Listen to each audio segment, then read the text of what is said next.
Ok? Elle est là, on est d'accord? Ce que je vais faire, moi d'abord, je vais dégager le bout du coude. Pour dégager le bout du coude et tomber dessus, je vais dégager un petit peu la balle d'épaule qui se trouve ici. Et la balle d'épaule, quand je suis cette séparation, donc je la sépare ici du nerveux, je tombe sur quoi? Sur le bout du coude, de l'os du radius cubitus. Vous voyez? C'est pour ça que la balle d'épaule est dure à un endroit, parce qu'elle est attachée au coude. Okay? Maintenant, je suis prêt. Je vais couper droit pour essayer d'avoir des belles tranches le plus rapidement possible. Je rentre dedans, je le craque. Je suis là, je viens ici. Voilà.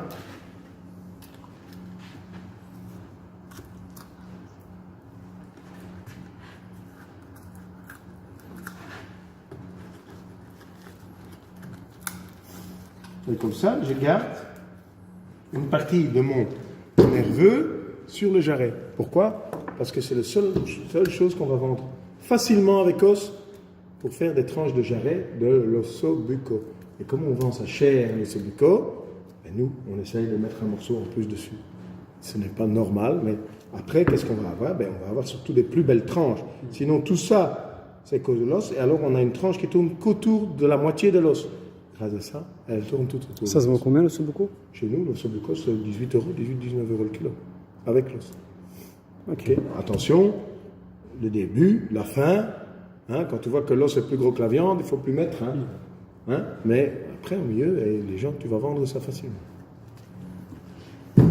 Voilà mon jarret. Donc, le jarret, dans le veau, on a des os, jamais. Okay? Jamais. Toujours en tranche de jarret. Maintenant, oui monsieur, on m'a dit que des os jamais est ton jarret à 15 jours. Ouais. Il y a un moment où il faut revenir, mais le logique fait, je prends mon jarret, tang, je le coupe en tranches, je les mets sous vide par une tranche, je le mets bien devant comme ça, et j'ai, on va dire, à peu près 10 jours pour le vendre. Si après 10 jours il n'est pas vendu, je l'enlève, je le démonte, et à moi je fais de la blanquette préparée. Voilà. On peut avoir. Ok? Donc maintenant il me reste l'humérus et l'omoplate. On va commencer par l'omoplate. Pour commencer par l'omoplate, on va enlever le pelé de l'omoplate. Quelqu'un sait me dire, me montrer en tournant autour ce qu'est le pelé de l'omoplate d'après vous? Ça, ce triangle-là. Moi aussi, j'ai fait la même chose. Oui, c'est ce qui est sur l'omoplate, non? Oui, je te demande. Tu es d'accord? Oui. Ouais. Ouais, ça. Ah ben, le pelé de l'omoplate, il vient ici, ça c'est juste. Mais ça vient avec. Le morceau ici, ça vient avec. C'est le morceau allongé du pelé de l'omoplate. C'est le plus beau. Donc le pelé de l'omoplate, c'est bien tout ceci. Ok?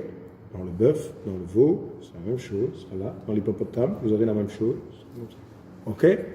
Il y a toujours une partie triangulaire qui est un peu moins jolie et la partie allongée qui est très jolie. Ok? Question d'apparence ou question de goût? Question d'apparence. Question tendreté et goût, ils sont tous les deux aussi beaux. Alors, vous commencez par là, alors, pratiquement. Vous allez commencer tout de côté. Je vais d'abord dégager. Ok? Simplement. Donc, je vais d'abord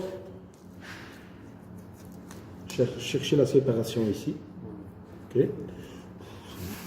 Voilà. Je ne vais pas dire qu'il faut absolument que ce soit comme ça. Mais